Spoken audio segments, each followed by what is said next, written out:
आज आप लोगों को बताया जाएगा समवन और समबडी में अंतर, कि समवन और समबडी में क्या अंतर होता है। अक्सर आप लोग समवन और समबडी के यूज में क्या है कंफ्यूज हो जाते हैं कि कहाँ पे समवन लगाएं, कहाँ पे समबडी लगाएं। तो आज आप क्लियर कर लें, आज मैं आपको क्लियर करने जा रहा हूँ, साफ साफ बताने जा रहा हूँ कि दोनों में डिफरेंस क्या है, दोनों में अंतर क्या है। ठीक है, तो देख ले, ये जो समवन है इसका इस्तेमाल इंसान प्लस जानवर दोनों के लिए होता है, इंसान प्लस जानवर दोनों के लिए होता है। जबकि समबडी का यूज जो है वो केवल इंसान के लिए होता है, जानवर के लिए नहीं होता है। याद रहे, इंसान प्लस जानवर के लिए समवन, और समबडी का यूज जो होता है वो केवल इंसान के लिए होता है। ठीक है, जैसे मान लिया एग्जाम्पल के तौर पे गेट बंद है और सुराख से नजर आ रहा है कि कोई है, ठीक है, लेकिन पता नहीं चल रहा है कि इंसान है या जानवर है।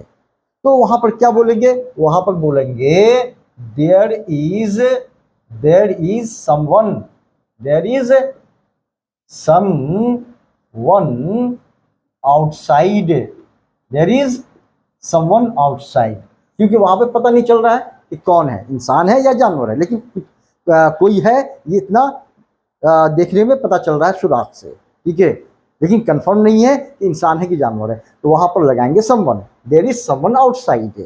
ठीक है, लेकिन अगर क्या सुराख से दिखाई दे रहा है, जैसे कमीज दिखाई दे रहा है, शर्ट दिखाई दे रहा है, पैंट दिखाई दे रहा है, ठीक है, तो जाहिर सी बात वो इंसान होगा। लेकिन कौन सा इंसान है, कौन है, नहीं है, मेरा दोस्त है या कौन अनजान है, ये पता नहीं है, तो वहां पर क्या लगाएंगे आप, समबडी। तब वहां पर बोलेंगे there is somebody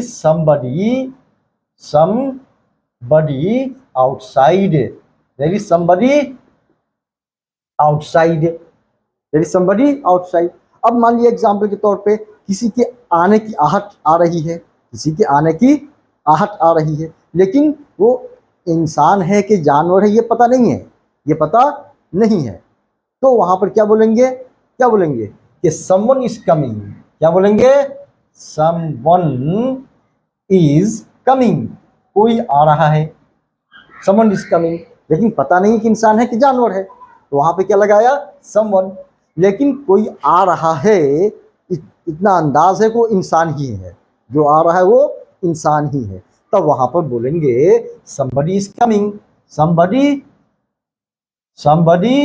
is coming, somebody is coming, कोई आ रहा है। मतलब यहाँ पर क्या है, अवश्य है, यहाँ पर जरूर है कि इंसान ही है, यानी ऐसा अंदाज है कि वो इंसान ही है, तो वहाँ पर लगाएंगे somebody। और अगर पता नहीं है कि इंसान है कि जानवर है, लेकिन आहट है किसी के आने की, तो वहाँ पर लगाएंगे someone is coming।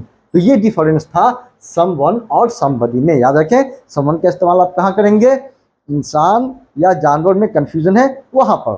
ठीक है, और अगर मान लिया कंफर्म है कि नहीं इंसान ही है, तो वहाँ पर आप यूज करेंगे somebody का। ठीक है, तो नोट कीजिए।